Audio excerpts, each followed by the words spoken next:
muy interesante, que es la estimación de coeficientes de diseño sísmico óptimos. Voy a hacer una breve presentación. El doctor García obtuvo la licenciatura en Ingeniería Civil del Instituto Tecnológico de Oaxaca en 1982, la maestría en Ciencias del Instituto Tecnológico de Florida en 1984, el doctorado en Ingeniería de la Universidad Nacional Autónoma de México en 1994 y tiene un postdoctorado de la Universidad de Princeton en 1996. En la ciudad de Oaxaca trabajó de 1979 a 81 como proyectista de estructuras hidráulicas en la Secretaría de Agricultura y Recursos Hidráulicos. De 85 a 89 como profesor de tiempo completo en el Instituto Tecnológico, impartiendo los cursos de estática, dinámica y análisis estructural. En 1990 ingresa a la UNAM como profesor de asignatura de la Facultad de Ingeniería, de la División de Estudios de Posgrado y de la División de Educación Continua, impartiendo los cursos de Mecánica 1 y 2, Estadística, Probabilidad, Dinámica de Estructuras, Riesgo Sísmico, Confiabilidad Estructural y seminarios de investigación. Actualmente es investigador de la Coordinación de Ingeniería Estructural en el Instituto de Ingeniería de la UNAM. Las áreas de investigación a las que se dedica son las de confiabilidad y optimización en ingeniería sísmica, tratando especialmente el análisis del peligro sísmico y el establecimiento de criterios de diseño. La finalidad y la importancia de estos temas radican en establecer normas de diseño sísmico definidas por espectro y coeficientes aplicables tanto a estructuras convencionales como especiales. Entonces, sin más preámbulos, los dejo con el doctor García.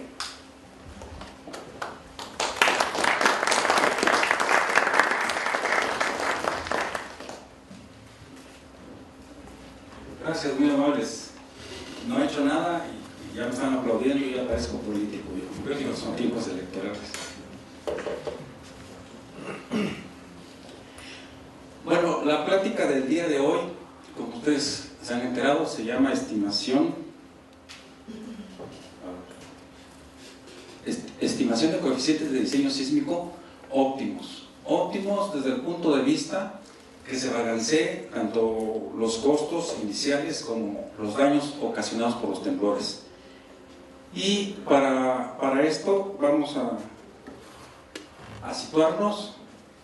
Lo que voy a presentar aquí se ha aplicado principalmente pues, a la República Mexicana, que está sujeta a los sismos originados en la zona de subducción, como ya ustedes saben. Bueno, las aplicaciones y todos los parámetros se han tratado de obtener de los registros que se tienen ya en estudio o de otros que se están proponiendo.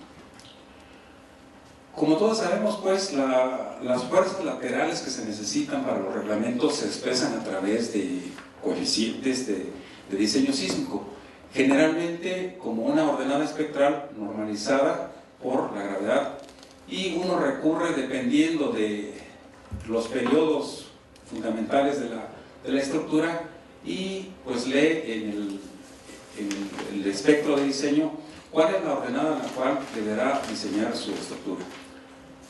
Los espectros denominados óptimos pues son más bajos que esos de diseño, porque no consideran toda una amplia gama de factores que vamos a ir presentando a medida que se avance la presentación. Entonces, generalmente los espectros de diseños óptimos lucen como este que ven ustedes aquí, de esta manera, más abajo que el de diseño.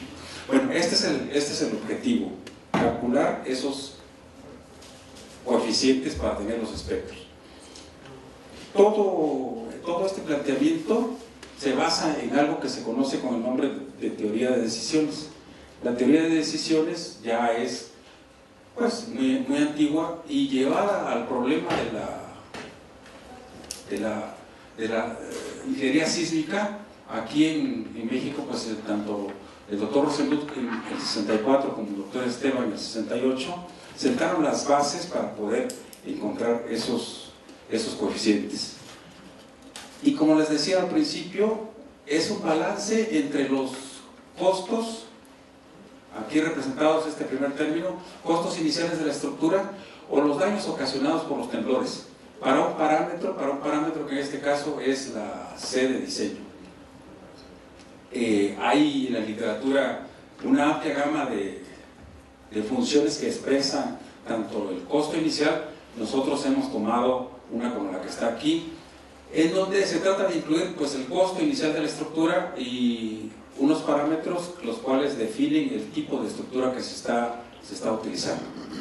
En este caso, por ejemplo, C0 se representa un umbral que, a pesar de que yo no diseñe la estructura para resistir una fuerza lateral, ella resiste ese valor de C0. Y para ciertas condiciones pues se simplifica a esto. La siguiente parte, pues hay varias maneras de obtener esto a través de un análisis de peligro de riesgo sísmico, en donde están representadas las pérdidas ocasionadas por los temblores. Aquí están involucrados tanto costos directos como costos indirectos, y la sismicidad propiamente dicha representada por esta variable, y gamma, que es una tasa de descuento. Entonces, en este marco es el que se desarrolla este cálculo, esta estimación de los coeficientes de diseño sísmico. Como se ha representado el problema es hacer un corte, digamos, de la costa del Pacífico hacia el lugar donde se quiere obtener el valor de coeficiente a través de un estudio de peligro sísmico, como se le conoce. La parte correspondiente a la costa en donde se hace el análisis de los temblores y se le analiza ahora sí que a través de modelos, se le conoce con el nombre de sismicidad local. Posteriormente tengo que trasladar estos temblores por medio de unas denominadas leyes de atenuación, que generalmente relacionan intensidades con distancias y magnitudes de los temblores. Y ya cuando tengo el análisis en la parte que a mí me interesa, se le conoce el nombre como sismicidad regional. Estos 3 pasos los acuñó el doctor Esteva en el 68. Entonces, el problema de los sismos es el siguiente. Si yo supiera cuándo va a ocurrir, de qué tamaño va a ser el temblor y en dónde va a ocurrir, pues tendría resuelto parte del problema, pero como todos sabemos, no es así. El problema tiene que hacer uso de la teoría de probabilidades, porque todas estas variables están cambiando con el tiempo.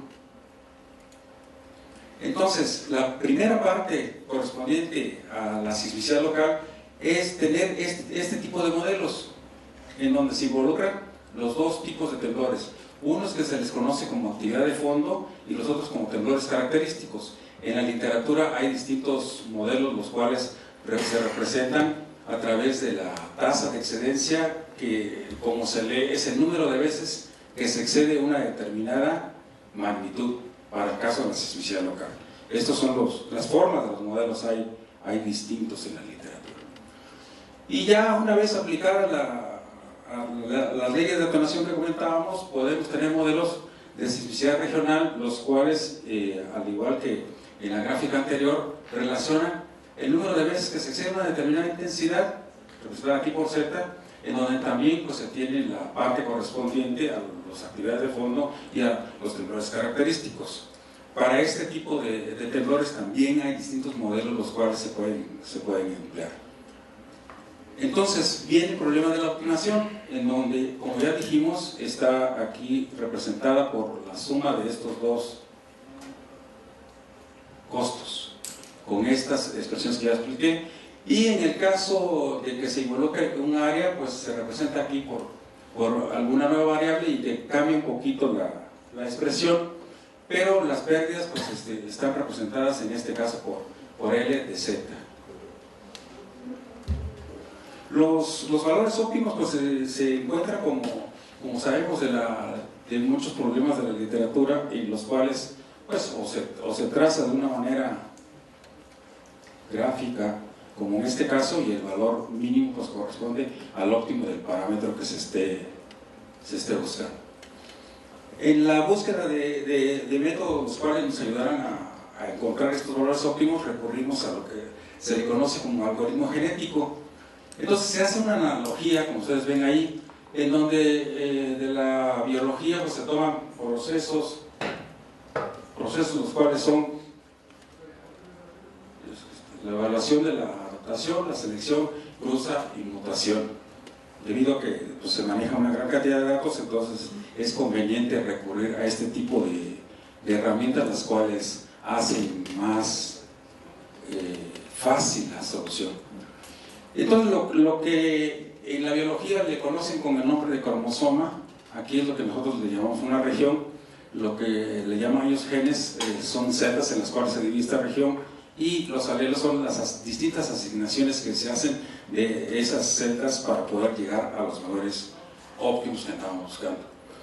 También se ha recurrido al proceso de redes neuronales, en donde, pues como muchos ya sabrán, se trata de una capa de entrada como esta, en donde todo se hace luego los cálculos, capa oculta del procesamiento, y los resultados que uno quiere. Son los tres pasos fundamentales de las redes neuronales. En el caso de nosotros utilizamos redes neuronales de mapas autoorganizados que se llaman, para poder lidiar con todos los datos que teníamos al respecto. Entonces se han hecho aplicaciones a una región, de las cuales, como la que muestro aquí, y se han trazado para facilitar la aplicación líneas que unen igual intensidad para diferentes tipos estructurales. Los tipos estructurales denotados principalmente por el periodo de vibrar de la estructura, en este caso. Entonces los mapas dan como resultado estas isocistas de intensidades a las cuales está sujeta. De la misma manera se trazan isocistas, pero correspondientes a áreas de construcción, cómo están distribuidos los distintos tipos estructurales para este caso. Se escogieron distintos tipos estructurales con base en el periodo de vibrar de ellos, hasta 4 analizamos. Y entonces, aplicando ya sea algoritmos genéticos o redes neuronales, llegamos a mapas de resultados, los cuales, como por ejemplo el que se presenta aquí, corresponde a coeficientes, pero para el tipo estructural 1, en donde ustedes ven, dependiendo del color, pues tienen los valores de los coeficientes para esta zona. De esto, si ustedes lo ven en blanco, es porque no se tenían datos. Entonces se hizo para distintos tipos estructurales. Aquí les presento ya el de todos juntos, del tipo 1, 2, 4 y 7, definidos por su periodo estructural, y nos dan cosas como de este estilo para lo que se está analizando, haciendo aplicación pues de los métodos de redes neuronales o algoritmos genéticos. Una otra forma a la que se recurre es representar esto por zonas, y en donde se le ha denominado con restricciones, debido a que se ha ajustado a fronteras jurídicas, pues, como en este caso son las delegaciones. Pueden ser las colonias, pueden ser carreteras, pueden ser líneas de transportación, ferrocarriles, cualquier otra cosa. En este caso, pues, se facilitaba mucho considerar las delegaciones, y se calculaba para este tipo estructural, digamos, los distintos coeficientes. Hay esas alternativas. Se hizo también para los 4 tipos, como ustedes ven aquí, y con los resultados correspondientes y los mapas. Este mismo planteamiento también nos ha llevado a hacer estudios de lo que se denomina en los reglamentos como factores de importancia. Los factores de importancia, los reglamentos los establecen como para estructuras que deben de estar en pie después de un sismo. Entonces, estas estructuras, generalmente a las estructuras denominadas del grupo B en el reglamento, se les multiplica por un cierto factor. Ese factor en algunos reglamentos está entre 1 y 1.5, En el Distrito Federal, como ustedes bien saben, está de 1.5, pero no se sabe cuáles son los factores de importancia en otras localizaciones. Entonces, con ese mismo planteamiento de la teoría de decisiones, nosotros hemos calculado esos factores de importancia. Y lo hemos hecho pues para la República Mexicana, suponiendo que el factor de importancia en esta parte es de 1.5 y ese corresponde al óptimo, calculamos los otros correspondientes a distintas localizaciones, como es este caso de la costa y un punto intermedio de ellos, suponiendo que otra vez que es óptimo en el Distrito Federal. Y los resultados son los siguientes. Se han considerado también diferentes tipos de estructuras y también se han incluido en ciertas variables la incertidumbre denotada aquí por U1, U2 o D1, D2, y entonces suponiendo pues de que en el Distrito Federal es óptimo que es una parte que no hemos todavía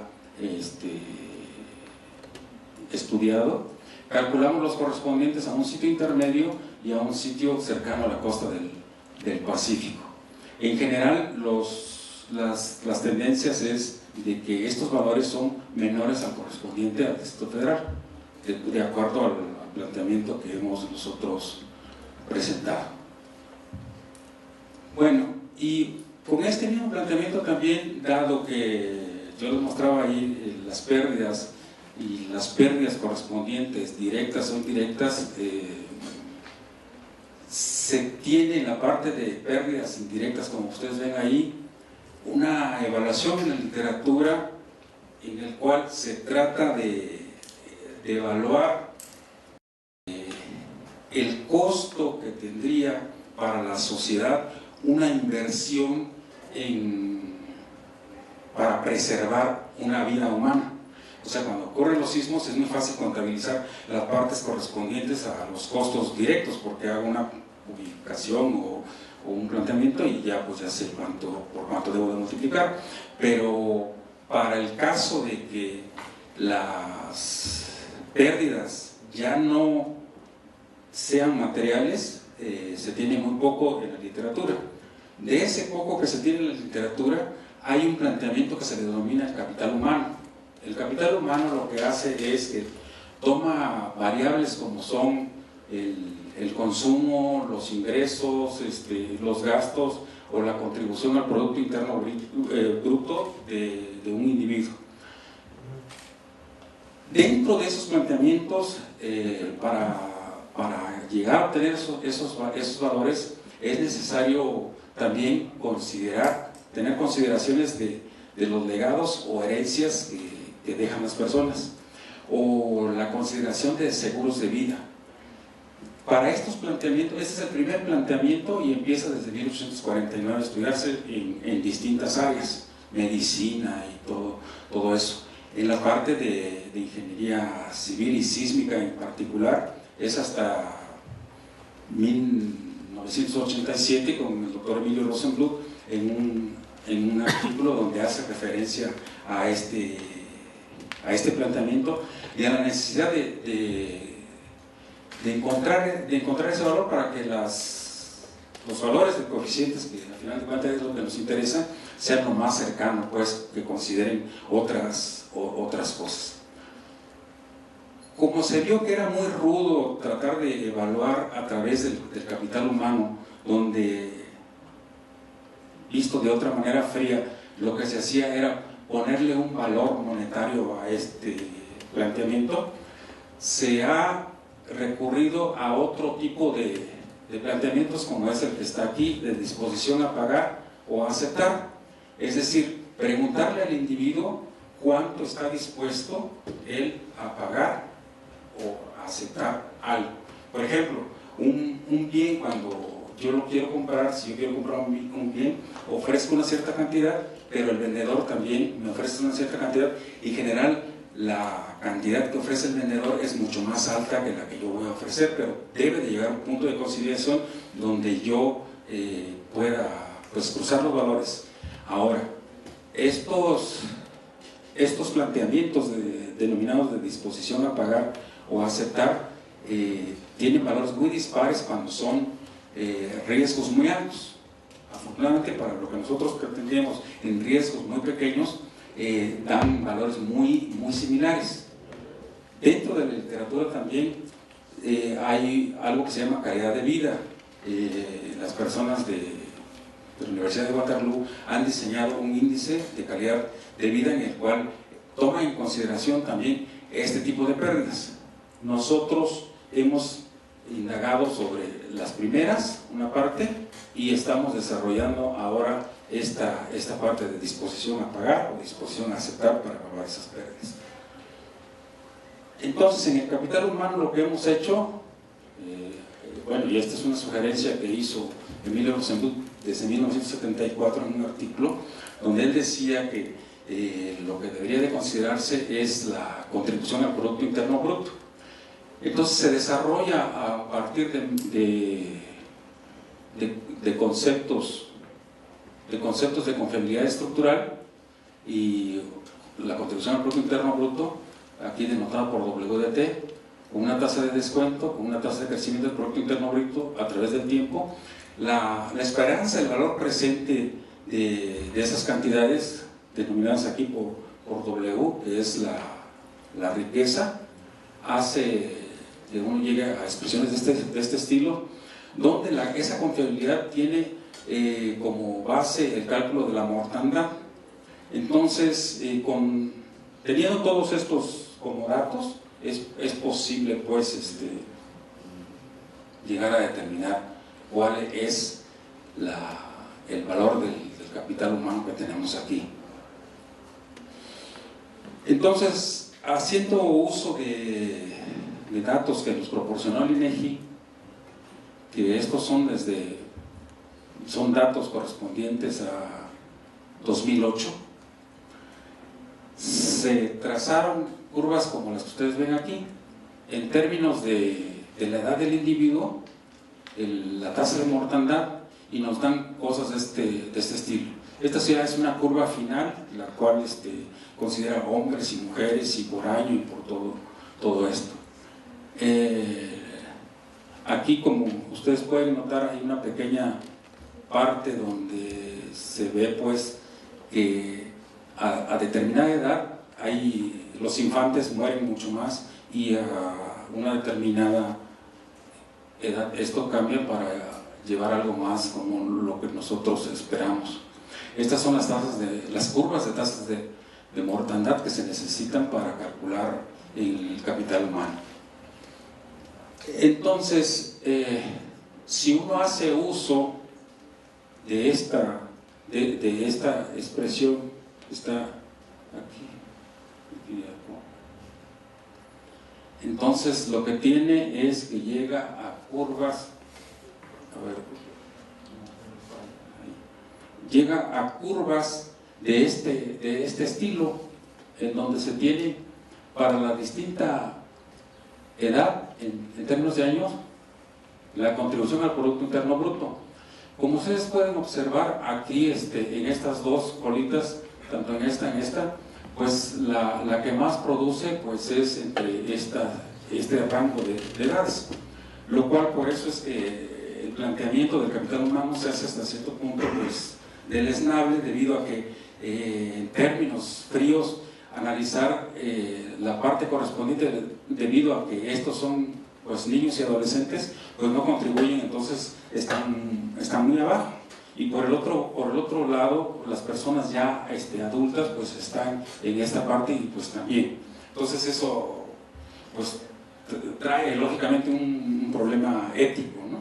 Entonces, pero digamos que no hay otra manera en el capital humano de poderse aproximar, porque también las curvas de ingresos son muy parecidas, las de consumo, las de todos.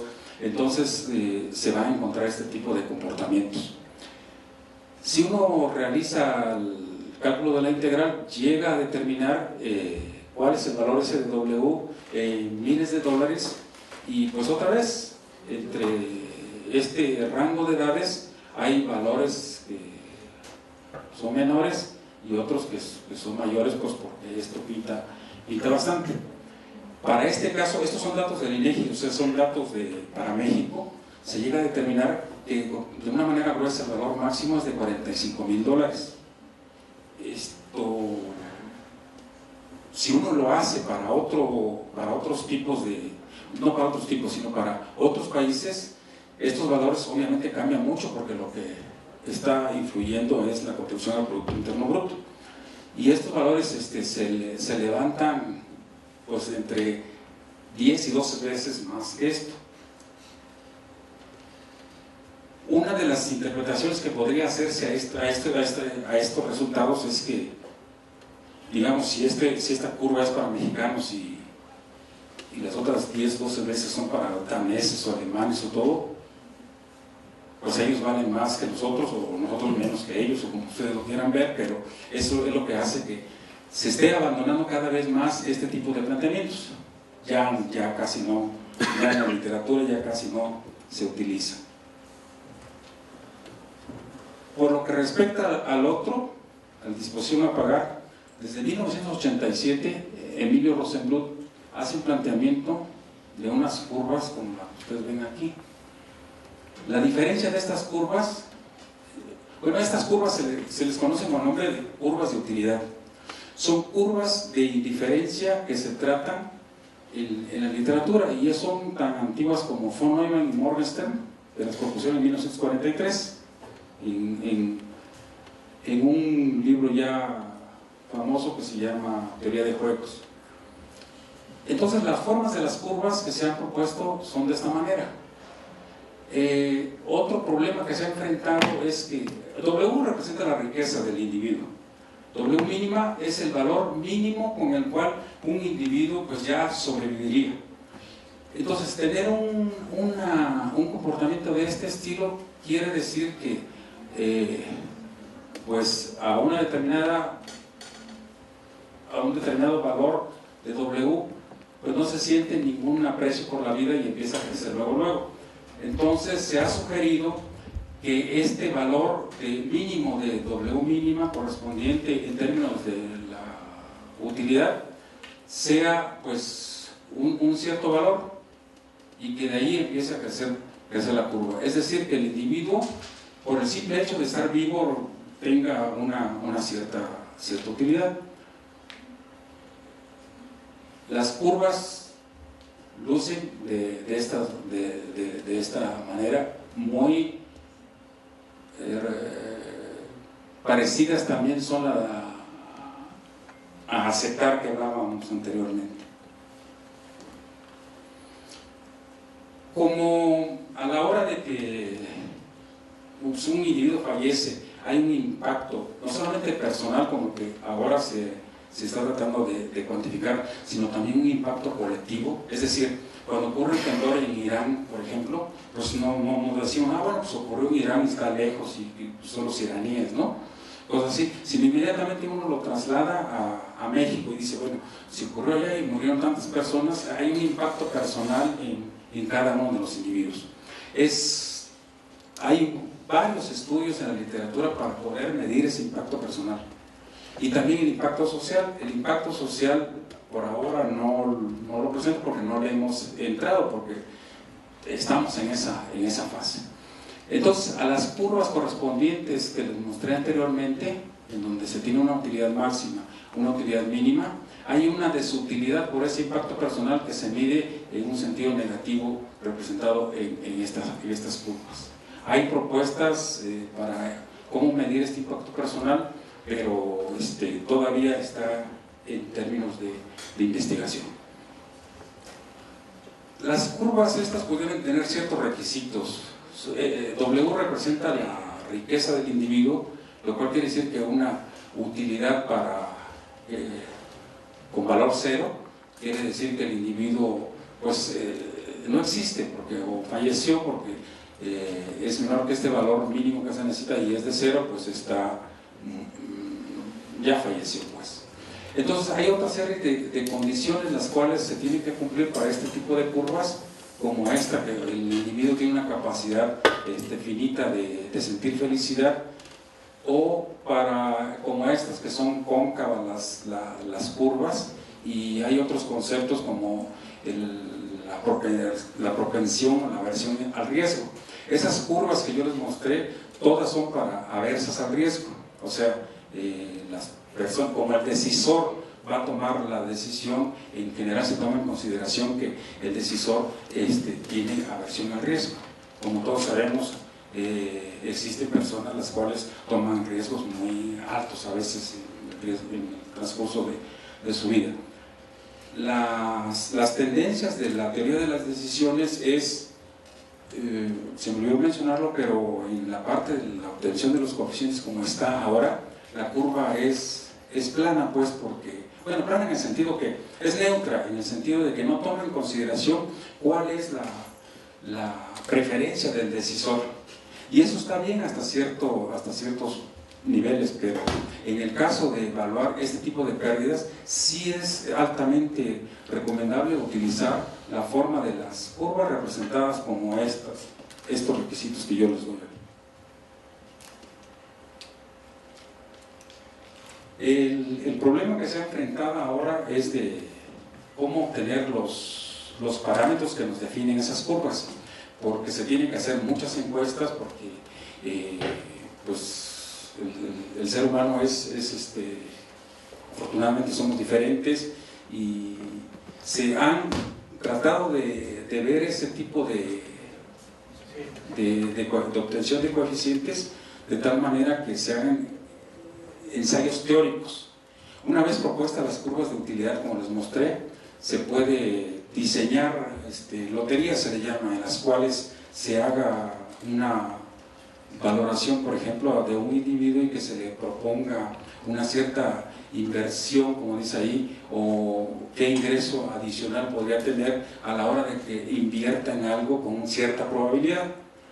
Y entonces se pueden trazar curvas de este estilo, en donde estas curvas deberían ser comparadas con curvas levantadas de encuestas, las cuales no existen en este momento.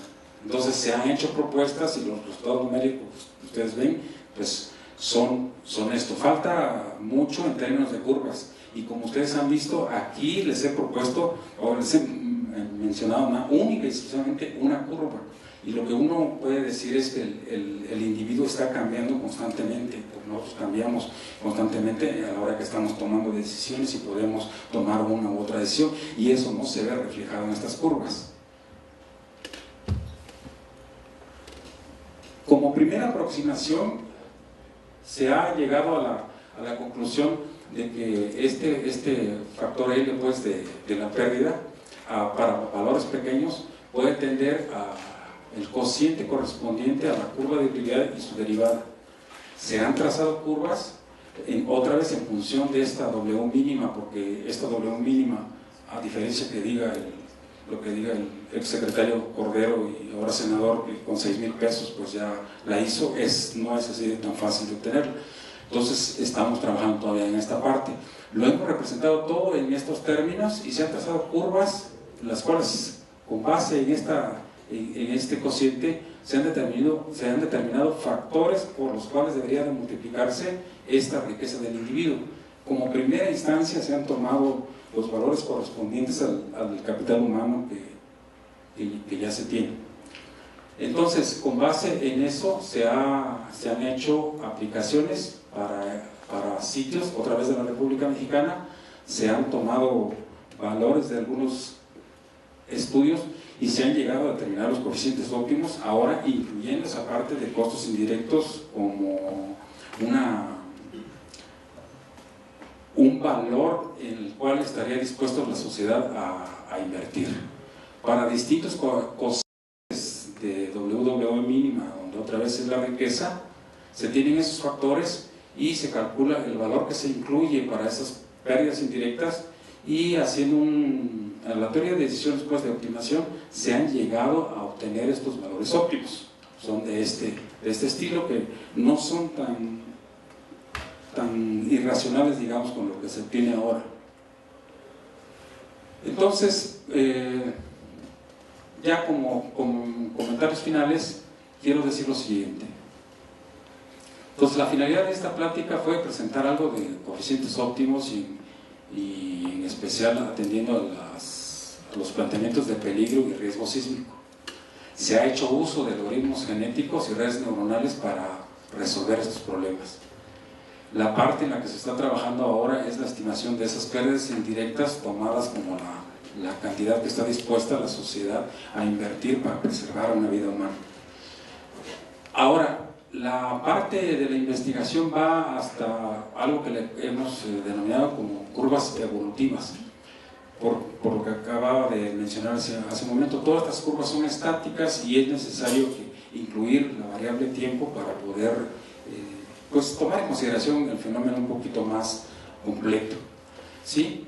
Hay que incluir otro tipo de utilidades. La parte correspondiente que es un poco más complicada es estas encuestas sobre diferencias entre diferentes alternativas, debido a que pues, hay que tener personas que la hagan y toda una infraestructura, y en este momento todavía no estamos en vías con el Centro de Investigación y Desarrollo Regional de Oaxaca para poder hacer algunas encuestas a nivel de la ciudad. Hay un planteamiento que se llama loterías de tipo conceptual, como son las que le mostré de las curvas de ingreso o de inversión, y que se pueden aplicar, pero el problema que tienen estas curvas pues es que son muy teóricas.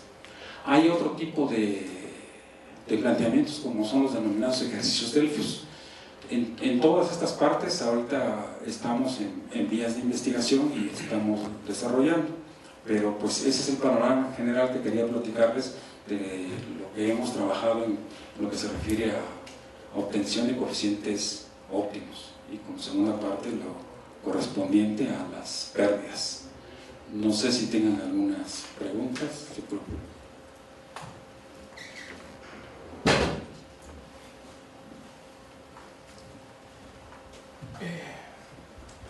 Muchas gracias por la presentación. Entonces pasamos a la parte de preguntas. No sé quién. Buenos días. Una pregunta. Usted mencionó algo acerca de la Universidad de Waterloo, me imagino Waterloo, Canadá. Sí. Ok, es en cuestión de calidad de vida. Yo vivo allá. Ok. Entonces, estoy investigando. Ahorita Canadá se está preparando en la costa del Pacífico para un sismo de 9 grados en Vancouver. Okay. Entonces, si aplicamos criterios como ¿cómo usted ve que variaría la percepción que se tiene en México? O sea, introduciendo toda esta parte de calidad de vida. Bueno, incluso en Waterloo está toda esta gente de Natuan y todos ellos haciendo mucho con lo que se refiere a Life Quality Index, que se le denomina, ¿no? Lo que nosotros hemos hecho y que no lo he presentado aquí es hacer una comparación entre lo que ellos obtienen a través de Life Quality Index y los planteamientos que nosotros tenemos, y dan muy cercanos, hay diferencias muy pequeñas. Lo que pasa es que necesitamos, pues sí, entonces creemos que llegaríamos a unos planteamientos muy semejantes a los que ellos dicen, lo cual quiere decir que al menos en términos de comparación de esa manera estamos muy parecidos, ¿no? Y la otra, en este momento sería el lugar perfecto para hacer encuestas de calidad de vida la Condesa. Pues sí, porque eso reflejaría un estado real de las cosas, ¿no? Y parámetros más cercanos a lo que en realidad ocurre. Porque, por ejemplo, si uno revisa la literatura, se han hecho, por ejemplo, así como en escenarios como en los cuales se les proyecta películas, las que tienen ciertos desastres o terror y toda esa cosa, y se les mide, en la parte del índice se les coloca un aparatito para que puedan mandar señales y están viendo cómo le cambia la vibración, pues, pero son cosas que están muy en estudio, pues, para poder medir eso. Y la última pregunta, yéndonos a Oaxaca, en el específico a la zona del Istmo, para, por ejemplo, toda la zona donde están los aerogeneradores y todo esto, ¿cuál criterio sería el mejor para aplicar para análisis de riesgo? Bueno, Oaxaca tiene la característica, sobre todo Juchitán, de que, y ese fue uno de los motivos por los cuales hubo tanto daño, es que un gran porcentaje de las estructuras son autoconstruidas, pues la gente lo construye y no se apega mucho a reglamento. Entonces, de lo que se está tratando, y hay una red con el CIDIR precisamente, con el doctor Castellanos y el Tecnológico de Oaxaca también, para poder hacer planteamientos los cuales se trate de la manera más racional de hacer uso de estos métodos y tratar de encontrar los valores de coeficientes que se apliquen tomando ya en consideración otras cosas y previendo tantos daños, ¿no? Es lo que hasta ahora lo que se ha avanzado. Incluso yo estuve hace 15 días en Oaxaca, tanto en el Tecnológico como en el CIDIR, hablando con estas personas para ver si podemos hacer un proyecto conjunto y con estudiantes y todo eso y se vieron muy dispuestos. Entonces el problema, como en muchos otros casos, es conseguir los recursos, y en eso estamos. O sea, vamos a ver qué sale lo que le puedo decir. ¿Alguna otra pregunta?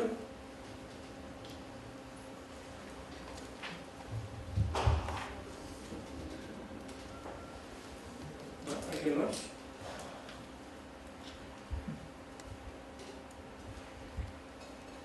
Bueno, entonces, si no hay más preguntas, le queremos agradecer al doctor García por su presentación y le tenemos un breve reconocimiento.